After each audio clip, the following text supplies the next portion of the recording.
Anjay. Kami ang J446, kami ang pinakamalakas na larangan ng rap. Ang babangga sa amin ay hirap, di na nga kami kailangan papipili ng kalaban. Kung gusto mo nang away, kami na ang lalaban. Mga kalaban, tangina J446 na kasi huwag ka magulat kung bumalag, kakalat ulit kami. Muli magbabalik ang hari ng mikropono bilang isang nilalang na sumusupang maghahatid ng musikang kailanman.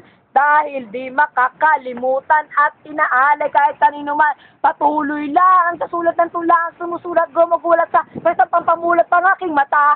Ano man ang sabihin nila, basta't kayang-kaya na.